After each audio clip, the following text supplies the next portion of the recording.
Welcome to Devon Dragon Radio. I'm your host, M.L.Ruscsak, or ML for short. I'm here with special guest, Patricia Heitz. Welcome. Thank you. I'm so happy to be here. Now, you're into motivational speaking and uplifting people, but what led you onto that journey? Well, in 2002, I was diagnosed with kidney cancer. And that really came out of the blue because I had no symptoms, and it was just really very random, and it was life-threatening. So that was a huge wake-up call. I started reading every mind, body, wellness book that I could get my hands on, or audio recording. Back then, it was, I went for a walk every day with my CD, my little Walkman, my CD player, and listened to, Deepak Chopra, Wayne Dyer, Louise Hay. I mean, the list goes on, just anything and everything I could get to understand how you create disease in your body based on what you believe about yourself and the negative energy that we store in our body. So I went on, from 2002, I published my book in 2018, Daydreams Come True, based on what I learned on how to turn your life around so that it is supporting your beliefs instead of sabotaging your beliefs, that help you reset your beliefs about yourself based on false information that we've been carrying with us since childhood.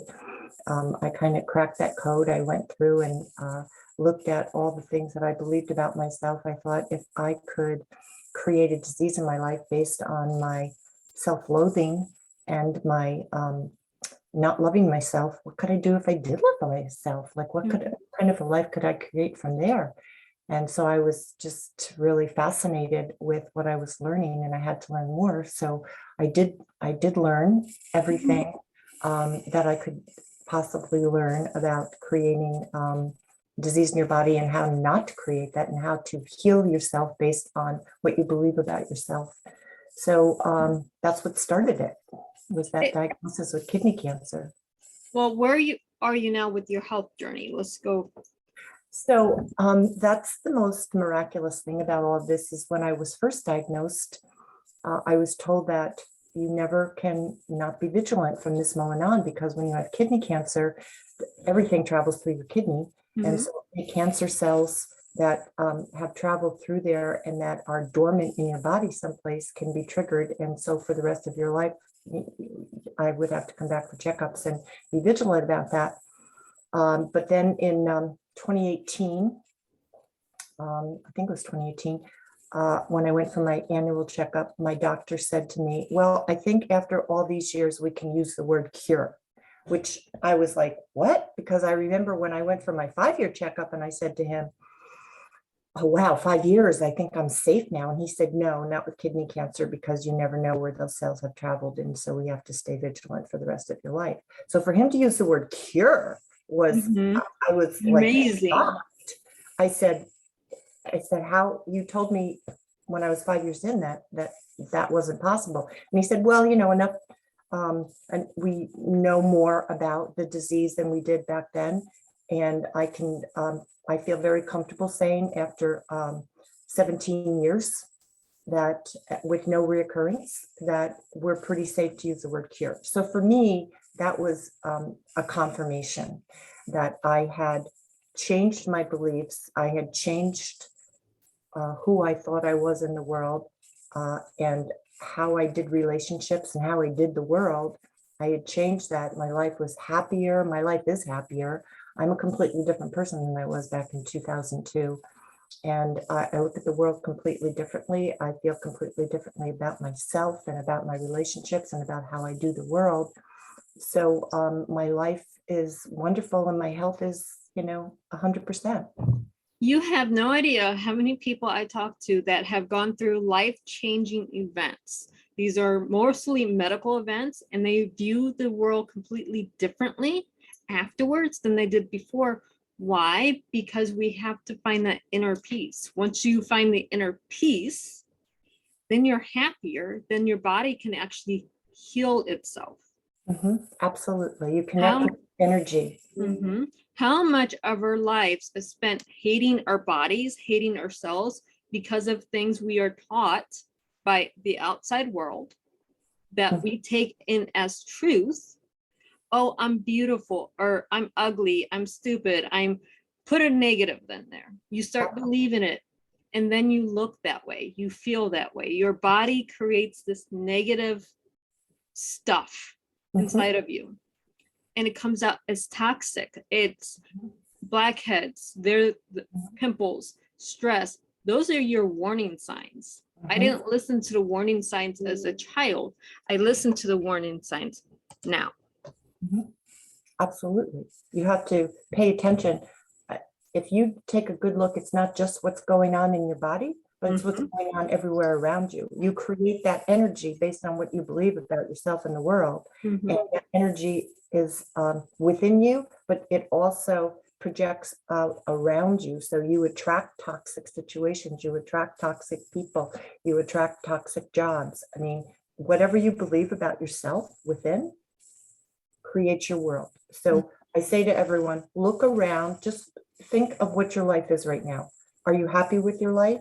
What are you not happy with? That is based on everything that's going on in your life, your relationships, your health or non-health, your situations, your job, everything is reflected in what you believe about yourself. So It if is. you're not happy about what your life is about, it's because of what you believe. I say this all the time. If you're sitting at home on the couch with your potato chips, I hate life, I hate my job, I hate my relationship, and all you're doing is sitting there complaining and eating your potato chips, nothing around you is going to change. Nope. When you get up and start changing one thing about yourself, look in the mirror and say, I love this. What do you love? And it has to be a personal thing. It has to be a belief. It has to be something connected to your soul before you can start projecting outward. Absolutely. Yep. And we see how many of my friends that I had growing up, I have disconnected to because they're toxic. They don't want to change. They want to complain. They want people to change things for them, but they can't change themselves. Absolutely, because they're afraid. I mean, each one of us has the opportunity to make those changes if we want to take a deep dive inside, but most people are afraid of what they're going to think. So they're very afraid to do that. But that's where freedom lies. That's where each one of us has our best life waiting for us. You have to be happy with oneself before you can love others. And when I've said things like that to people and they're like, oh, that's crazy. Are you trying to tell me just because I don't love myself, I don't love my husband? No, that's not what it means at all. What I've learned is what it means is that if you don't love yourself, love comes from the sharing of that love energy. So if you don't have that love energy for you, you can't share that with the person that your significant other or your children or whatever. You can only love them from what they contribute to you, but that's all conditional. It's very conditional. And you can't really say you have unconditional love in your life unless you have unconditional love here, because everything around you that you love and you feel loves you back is completely conditional, and you expect it that way because everything about love has always been conditional based on what you believe about yourself. So once you change your belief system to one of self-love, then all of a sudden you discover what I discovered was, wow, the sense of love that I now have for my husband is so different. It's so much more intense. It's so much more generous. It's so much more interactive. It's not conditional. It's just, you can't I can't really describe to someone else how your relationships upgrade to a completely different level when you learn to love you. So it's not that you can't love someone when you don't love yourself, but you can't love to the level that is going to feed your soul because it comes from you. So if there's no feeding going on and sharing of love to the other, then it's all about what you can get. And that's always conditional and variable and random. And right. We have so many great books out there that say this exact same thing. And when you talk to someone that hasn't read the books, they don't want to read the books. They go, you're crazy. No, you're not crazy. You're living at a different energy level than those around you. When you raise your elevation or level of your soul, of your thinking, you see the world differently. You see it as it should be, not as you make believe that it is. Absolutely. Absolutely. Yes. But it all starts with the individual. How many things can you heal within your body? When you look at it, oh, I'm fat, okay, go with the body image of someone that's, I'm fat. It doesn't matter if you're fat or not, but you think you are. Well, how do you change your body image? You have to love yourself enough to heal your body. Well, you have to love who you are and the gifts of who you are, and embrace that, and whatever is going on with your body will respond to that belief. And so if, like you said, how do you change that body image? People who are anorexic, they'll look in the mirror and they see a fat person, and we see a person who looks like they have hardly any fat on their body whatsoever. But that's not how they see themselves.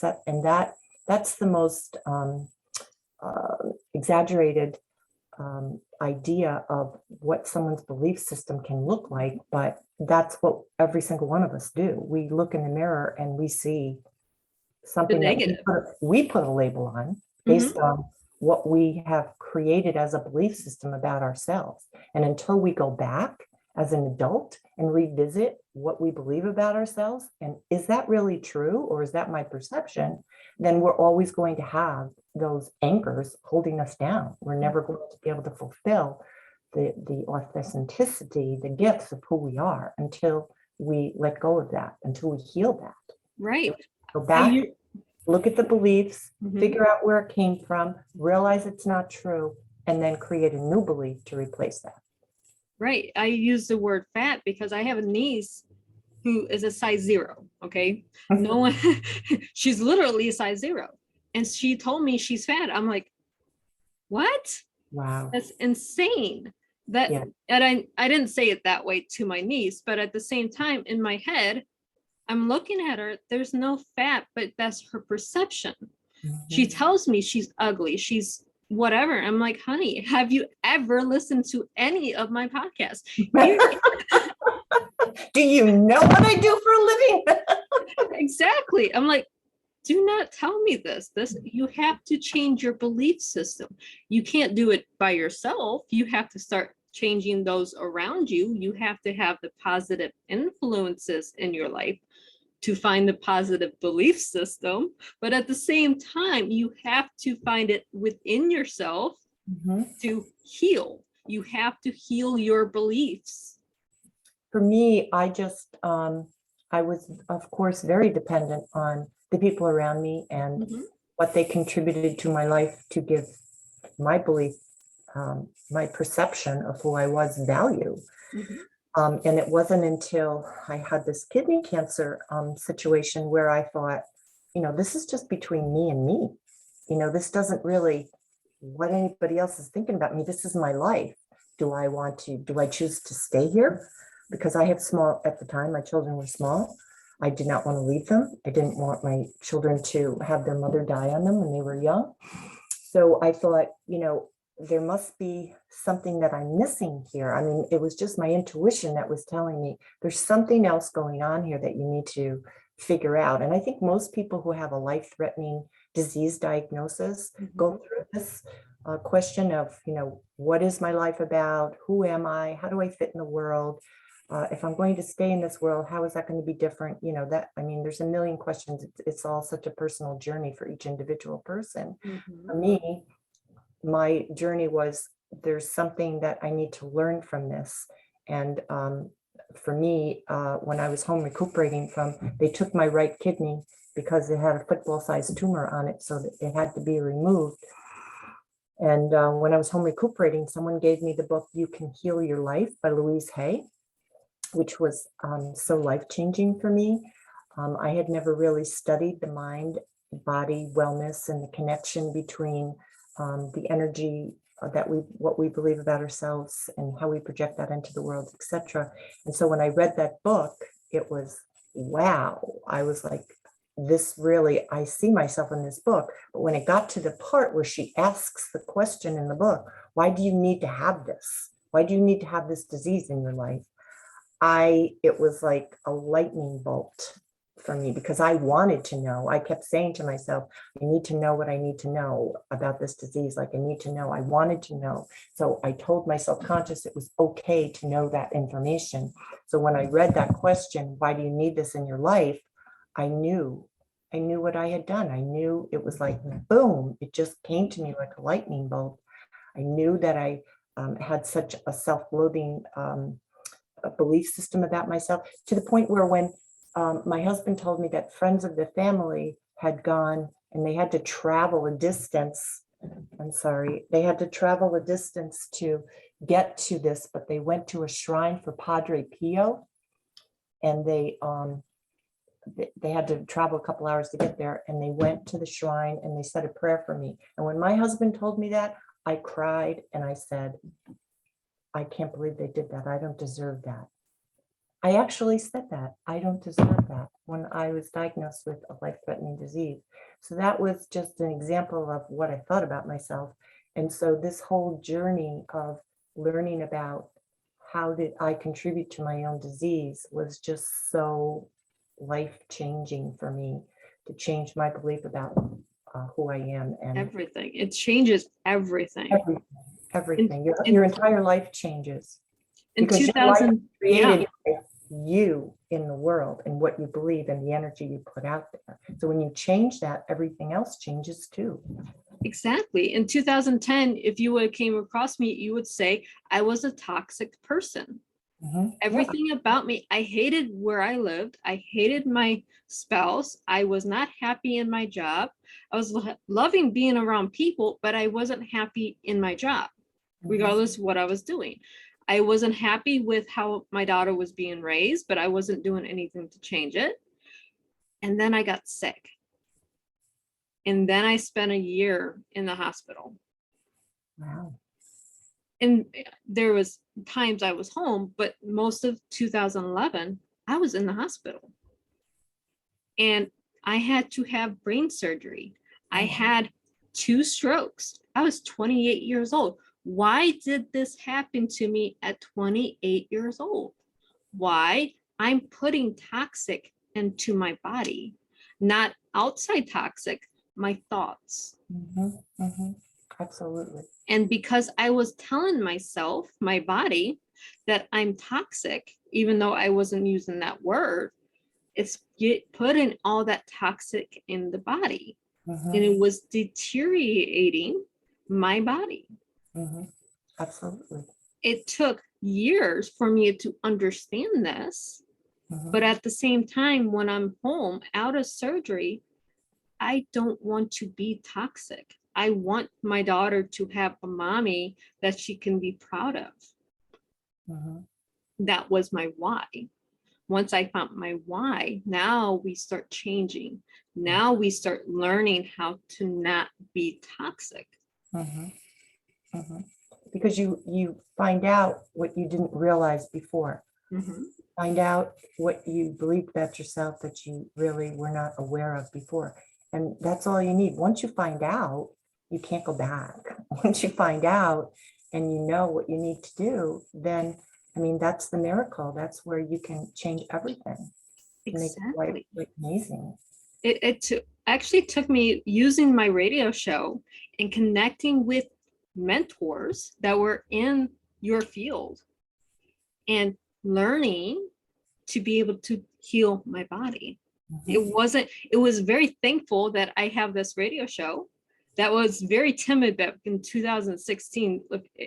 Those podcasts, and if anyone listens, they're very hard to listen to. But at the same time, I was learning how to heal, how to talk to people, how to attract the positive. And that's the same thing you did, and it healed your body. It cured you. It healed my body, but it also healed my soul. Mhm. It healed my mind. It healed everything. Like, once you change what's going on here, then it just, everything changes, outward, inward, everything. It starts there. Exactly. You have to start with yourself. It has to start with the way you think. When you Mhm, change the way you think, now you can change anything. mhm, mhm. But sometimes what you have to do, I think the hardest part is to question. We live in a culture that is just so divided Mhm. between what people believe, right? So, everybody is so hardcore about what they believe. There doesn't seem to be a lot of flexibility. And Mhm. this would be a really, really good time for our culture, for each one of us to do an individual check-in to say, Mhm. does this belief really serve me? Okay, so if every time I say I believe XYZ and all I get is toxicity back, all I get is negative situations, negative people, whatever, then why do I keep saying and believing this toxic thing that I keep putting out there that brings me back nothing but difficulties, challenges? Like, isn't it time for me to say, why do I believe that? Is that really true? Is it true what I believe? And that's when you start asking, is this, like I tell people that I coach, the next time that you get into a discussion or an argument with someone and you're very passionate about what you believe, and that person is very passionate about what you believe, you have to stop and say to yourself, why is that so passionate to me? There's something underneath that that gives you that energy that you just are putting all of your all into. There's something behind that. It could be, most of the time when it's that passionate, it's fear, Mhm. fear of whatever it is that you're passionate about, that if that happens, oh my God, the end of the world will come. I always tell a story when I do my workshops and even my individual one-on-ones, the story about the power of belief. So there's a story about two little boys who live next door to each other. Bobby lived in the house that had the red door, and Danny lived next door. And Danny would always go over to Bobby's house with the red door because Bobby had better toys and a better playroom, and everything was just better at Bobby's. Mhm. Every day he would knock on the red door and the mom would open the door and he would come in and he would play. And so this one day, Danny came over and he knocked on the door, the red door, and the mom had been getting ready for a costume party for Halloween, and she had a scary monster outfit on. And when she opened, she forgot to take the mask off. So when she opened the door, Danny was there, and all he saw was this scary monster. And of course, he ran away. And, of course, she took the mask off. She went after him. She went home and explained to the mom what happened and explained to him it's just a costume, blah, blah, blah. Mhm. But in that moment, in Danny's mind, he had that fear. Okay, so the fight or flight kicked in. And whenever your emotions are triggered, you will always remember that. And your subconscious will remember it as something good or something bad to be feared. So for him, that was something bad to be feared. But his association with that event was the red door, because when the red door opened is when the scary thing presented itself. So for him, this was a little boy that went from having no problems with the color red to all of a sudden not wanting to play with any toys that were red. He didn't want to wear any shirts that had red on them. He didn't know why. He was a little boy. He didn't know, he couldn't sort through the reason why he was afraid of red. Mhm. And, nobody thought to ask about that. So he grew up to be an adult who didn't like the color red. Okay, he had an opportunity to buy this car from a cousin who was going to give it to him for next to nothing. It was a beautiful red sports car. And he was like, no, it doesn't feel right. There's something about that car that I just don't like. I can't put my finger on it. I just don't like it. Then him and his wife went shopping for a house, and they came upon this house that had a red door, and it was the perfect price in the perfect neighborhood. And it was everything that they wanted it to be.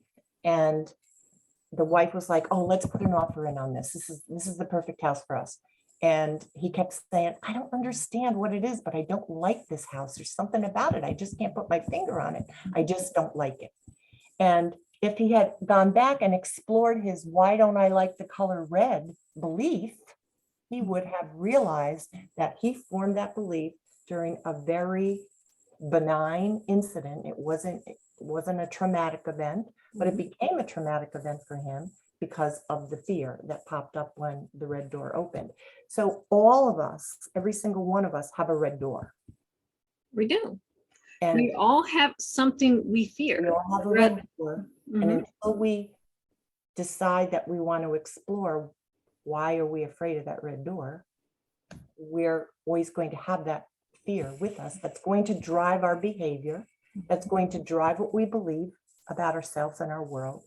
And it won't get resolved until you go back and figure it out. Exactly. And again, it starts with you Mhm. and your mind. It Mhm. has to start from within. You have to analyze everything you believe Mhm. before you can find the truth. And the truth is always within you. It's your truth, your perception, the way you see things. Exactly. But we are almost out of time. So where can our listeners and our viewers work with you as a coach and find your book? You can go to my website, which is patriciaheitz.com, and everything is on there about workshops, classes. You can purchase my book from there. The book, I always like to just give people a heads up that the book is a workbook. It's not a nonfiction like reading about my story. There's a little about my story, but mostly it's about your story, the reader. It forces you to answer questions that you need to ask yourself to get to the bottom of what your belief system is. And so it's a 6-chapter book, and every chapter gets you a little bit farther into it, but it's a workbook. So don't expect to sit back and read this great story about me. It's really about you. It's about you, the reader. And I always caution people to be brave. The first couple of chapters is kind of fun. It's like, oh, what do I want my life to be? Yay, let's write that down. Let's, in visualizing what I want my life to be is really fun. But then when we get to the part that says, okay, well, what's stopping you? What's the sabotage that you don't already have that? That's when the hard work comes in, that you have to actually look at what you believe and say, is that really true? And that usually happens around the 3rd chapter. So the 3rd chapter is usually a little bit of a hump. But once you get there and you realize and you have your aha moments, like your life will never be the same again. Exactly. Once you find out why you're sabotaging yourself, it's not the outside world sabotaging you, you're sabotaging yourself. Absolutely. Now you can move forward. Yes, absolutely. Absolutely. So go to my website, patriciaheitz.com, and get all the information you need. Awesome. And thank you so much for being on the show today. Thank you for having me. I really appreciate it. And for all of our viewers and our listeners, happy healing.